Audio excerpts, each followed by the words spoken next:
চাই।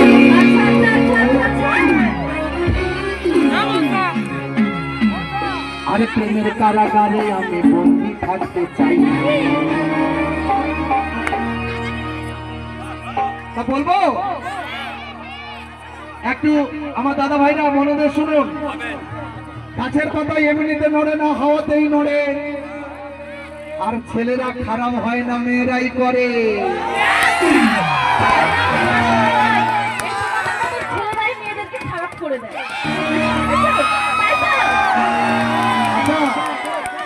আমার দিদি ভাই একটু বলছেন না, তাই তো? কালী ঠাকুর আপনারা দেখেছেন?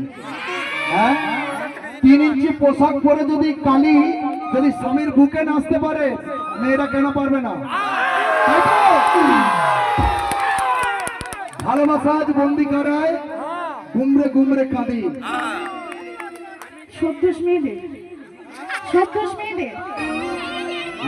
আমি কালী ঠাকুরের কথা বললাম।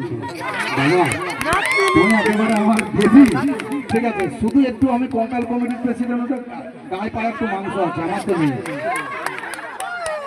বলেছে প্রেম করা মহাপাপ, প্রেমে আছে অভিশাপ, বুকে ব্যথা চোখে জল, এই তার শেষ ফল।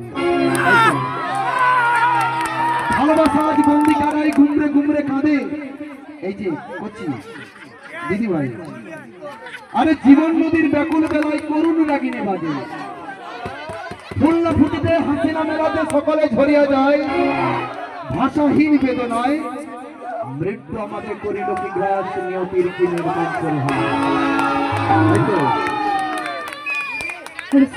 আচ্ছা আচ্ছা আচ্ছা, এবার একটা কথা বলি। গাইবে আমি একটা ছোট্ট করে কথা বলি। একদম ছোট্ট কেন, দুটো। আকাশে অনেক তারা, বাগানে অনেক ফুল ফোটে। আকাশে অনেক তারা, বাগানে অনেক ফুল। এখনকার ছেলেদের ভালোবাসা বিশ্বাস করা দুটোই ভুল। তাই তো? ঠিক আছে তো দাদা ভাই, একটা কথা বলি, মেয়েরা হচ্ছে 5 ভাতারি, জানেন তো? মেয়েরা রয়েছে 12 ভাতারি, 12 ভাতারি। মেয়েরা রয়েছে 5 ভাতারি। এটা আমার শাস্ত্রের কথা, এটা আমার কথা নয়। হ্যাঁ, শাস্ত্র দিয়ে মেয়েদের তো ভালোই দিচ্ছে। পঞ্চপাণ্ডব কে ছিল?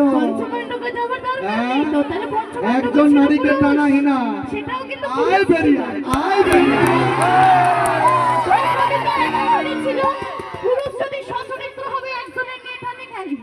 টানবে না কেন?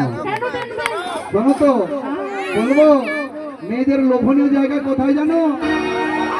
আমি বলবো লোভনীয় জায়গা রয়েছে। মায়েরা অপরাধ নেবেন না, একটু শাস্ত্রের কথা বলি।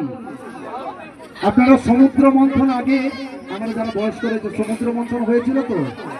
কার নির্দেশে হয়েছিল? নারায়ণের নির্দেশে হয়েছিল প্রথম। সেই সমুদ্র মন্থনে কি উঠেছিল? সুধা। সেই সুধা বিলন ভাগ বটরা করেছিল কার সঙ্গে? দেব আর অসুরের মধ্যে। নারায়ণ নারী রূপ ধরেছে।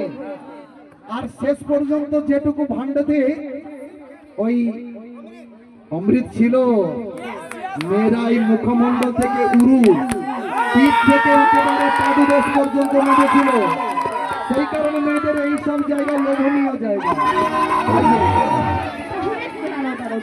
হ্যাঁ বলো। খাবার দিলে এই যে লোভ লাগতে হবে এমন কথা কোথায়? হবে না, আরে দেখতে হবে তো।